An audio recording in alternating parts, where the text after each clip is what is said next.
Hi, everyone. What do you think is the fastest way for a software engineer to get paged? Exactly. But more specifically, you separate a business from its money. At Stripe, we're in the business of money movement, and we therefore take reliability incredibly seriously, and that extends to our data pipelines. My name is Sabrina, and I'm a senior software engineer on the data orchestration team at Stripe. We own a platform for writing and orchestrating data pipelines based on Airflow. And today I'm going to be discussing a summary of Stripe's journey with Airflow, some of the challenges we've faced in operating Airflow at scale, and a lot of the unique things that we've built on top of Airflow to suit our use cases, some of which are unique to even some of the other presentations that we've seen thus far. To start, let's take a journey through time. In 2010, Stripe was two brothers hacking away at a cafe, which I know a lot of us can relate to. At this point in the company, I don't think there was any concept of a data pipeline. But today, Stripe is a global company. We are very proud to say that we have 5 nines of reliability on our API. And as we have grown 15 years since the inception of Stripe, we now support over 135 different currencies and payment methods. And as you might imagine, our data pipelining needs have exploded over time as well. Specifically, this is a rough timeline of Stripe's data orchestration journey. We went from having no data pipelines to, in the mid-2010s, using Luigi, which is an open source task orchestration platform that Spotify released. I call out task orchestration because that's uniquely different from Airflow's DAG-based orchestration, and that will come into play later. However, roughly also a couple years later, Luigi's open source community and development kind of fell off a cliff, and this was around the time that Airflow started taking off. And I believe other companies at Datadog noticed the same thing. So in 2017, Stripe performed a fully transparent migration from Luigi to Airflow. And we did this by maintaining our task-based API authoring system and kind of under the hood generating Airflow concepts underneath.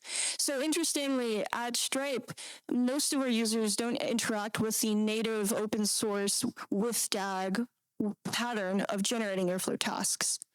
And interestingly, we started at Airflow 1 because that was what was out in 2017. This is what Airflow at Stripe looks like in 2025. Unlike 2017 or 2010, today we have 15,000 unique task Python classes that each define a slightly different kind of Airflow workload. And of those 15,000 Python classes, we actually instantiate 180,000 different task objects. And we run roughly 10 million different task instance tries per day.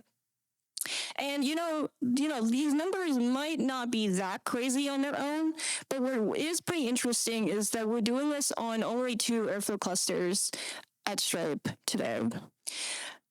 Now, it would be great if, I would be out of a job, but it would be great if we could just download Airflow open source and hit these numbers, but unfortunately we can't. And here are some of the main challenges that we've faced. Number one, Airflow introduces this concept of a DAG, right? But what we have at Stripe is not really a DAG. We have, maybe 100,000 of DAGs, but when you have thousands of DAGs, what you really have is not 1,000 DAGs, but what you have is an Uber DAG. And I don't mean the rideshare company. But the way the data is flowing through Stripe is that, there are going to be a couple top-level jobs that ingest data from perhaps online databases, export that into a data lake or a data warehouse, and then create some top-level fundamental data sets that are consumed by nearly every other team at Stripe. This could be like a payments data set. And let's say that you're on some analytics team and you want to know how many payments were processed on Visa in the state of California those data sets are eventually going to be downstream of the top level ones. And so what we end up managing is a very complex network of dependencies between tasks. And we still are not quite, we still haven't quite let go of our task orchestration framework roots. Number two, Stripe has a monorepo, meaning that, it's very common as a small Airflow users to start with a shared DAG folder. But as you can see from the previous two slides, today, if you were to import all Python files and dependencies that you need to run DAG code for every DAG at Stripe, you're looking at maybe a 20 gigabyte artifact, which is a CI/CD nightmare, right? And, as a good engineer, you want to reuse code as much as possible, but a lot of this task orchestration logic predates some of our good Python build practices at Stripe, meaning that a lot of our imports and task instantiations happen in the same file. So if you input, a task definition, a task class, you're also instantiating the tasks. So the state of the code base is in an interesting state. Finally, we've received a lot of feedback from our users, who are very frequently data scientists and machine learning engineers, that the abstraction that they really want is not configure max active DAG runs or own an Airflow task pool, but here's my workload, please run it. I don't want to know anything else about it. And some of these requirements are very unique. Sometimes it's running a long task that could span up to 3 days. And so we've had to make a lot of internal customizations in order to support all these use cases. Here's a summary of 3 major systems that we've built on top of Airflow to fix the problems that we've described in the last slide. Number 1, we've built both a low-code and a no-code orchestration layer on top of Airflow to make it possible to start executing tasks on Airflow virtually immediately. Number 2, we've developed our own custom Airflow local testing framework based on something called user scoped mode, which allows you to read production data, execute your local batch job, and then write to a completely safe, isolated output. This speeds up the dev loop and pushes a lot of testing left in the process. And finally, what I'm very interested in is multi-tenancy, how we've accomplished project-level isolation and reliability on a single Airflow cluster. Let's click into each of these a little bit in more detail. We created 2 main products on top of Airflow, Simple Pipelines and Pipeline Studio. Simple Pipelines is a YAML-based task authoring framework using Spark SQL, and we provide a CLI that will auto-generate a bunch of the scaffolding needed to start executing Airflow tasks. Users can choose to write Spark SQL, but they are also exposed to the complexity if they so choose to customize their job further. So this is very much an example of start simple, but you can dive in as deep as you want to go. With Simple Pipelines, users own their own CI/CD pipeline, as in they can deploy and roll back changes independently of other services, and they have a lot more control over their pipeline, even though they don't have to deal with a lot of the Python shenanigans. And secondly, Pipeline Studio is a fully no-code task authoring framework where users can, in a web interface, write some SQL code, iterate it a couple times in draft mode. And once they're ready and confident that their SQL query is correct, they can, with 2-party approval, promote their pipeline into a production pipeline that comes with automated observability, monitoring, and produces durable data sets. So we've experienced a lot of great feedback from these 2 products. And in fact, most new Airflow tasks written at Stripe are through one of these 2 products. The other big system is, again, user scope mode. Again, reliability is key at Stripe, meaning that it is really important to push as much batch data testing left in the loop to improve developer velocity and also maintain reliability. And one thing that was very important for us when designing the system, which does predate Airflow standalone, but it has several key differences, is that we wanted to be able to, from a local or user scoped development machine, read production data, exercise your local pre-merged changes, and write to a non-production output. So users on the development machine can select an arbitrary number of Airflow tasks to chain them together and combine them with other production inputs. And then all of the outputs will automatically be scoped to a bucket that is scoped to the user, but also is fully isolated from production data. And once that data is written, we can do smarter things like performing diffs to make sure that your local change has not broken your job. We actually did a talk last year at the Airflow Summit diving into exactly how the system works. So if you're interested in learning more, you can refer to that.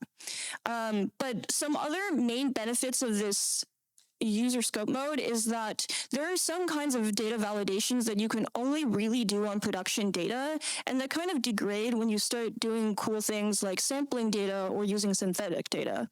Like things like row count or different aggregations start to lose meaning when you have synthetic or sampled data. And with full access to production data, you are able to test your job end to end and be confident about the results. Well, let's move on to multi-tenancy, which came in a couple different steps. We didn't achieve it all at once.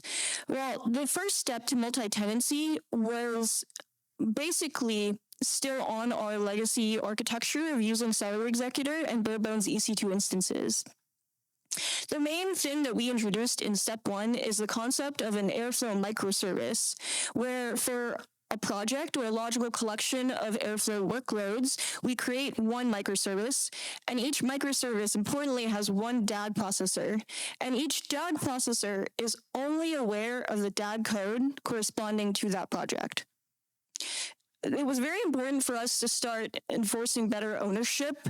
So every service has exactly one owning team, that is the user team, which gives them the ability to independently roll out and roll back changes and be confident that their development velocity isn't bottlenecked by a shared deployment. There, however, are a couple weaknesses with this architecture, including deployments being really hard to scale. Right. If you were at the Uber talk just now, you might have heard some common themes on how with a shared pool of Cellular workers and Redis queues, you have certain reliability risks where Redis is a single point of failure, and it becomes really hard or really annoying to shard Cellular workers. We do have multiple different fully isolated clusters to handle slightly different permissioning, like we have a Cellular shard for handling financially sensitive data jobs. But if you wanted to provide better isolation and move to some paradigm like one owning team per service, you're just not going to be able to scale to support 500 teams like we do at Stripe. We don't want to provision 500 Redis queues and give 500 completely isolated sets of Cellular workers to each team.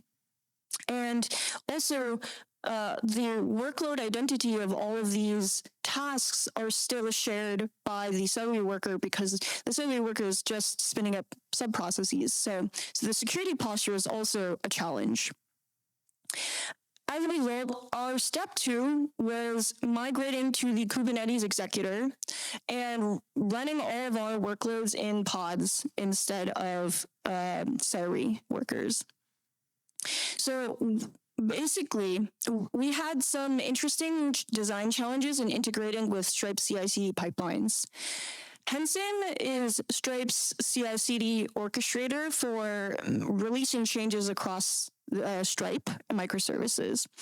And some of the interesting things to note are that Henson is responsible and is the source of truth for a lot of different other infrastructure things that affect Airflow, such as the revision of sidecar containers that are owned by infrastructure teams. And canonically at Stripe, Henson is responsible for translating task configurations into actual Kubernetes pod specs.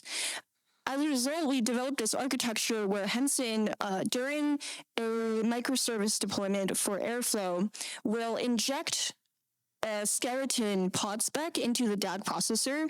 And in the DAG processing loop, the DAG processor writes to S3 and stores the most up-to-date skeleton of the pod spec. And then at actual task execution time on the right, the scheduler will read from S3, combine that skeleton pod spec with per task attributes like resource requirements, and then submit that to the Kubernetes control plane. What this architecture gives us, importantly, is independent task execution and configuration. With this architecture, tasks are fully isolated from each other in pods, and you are able to define resource requirements, CPU and memory per task, and you no longer have the noisy neighbor problem of having shared cellular workers that might starve each other. Here is a sample of a lot of the customizations that we've done on top of the Kubernetes executor for Stripe.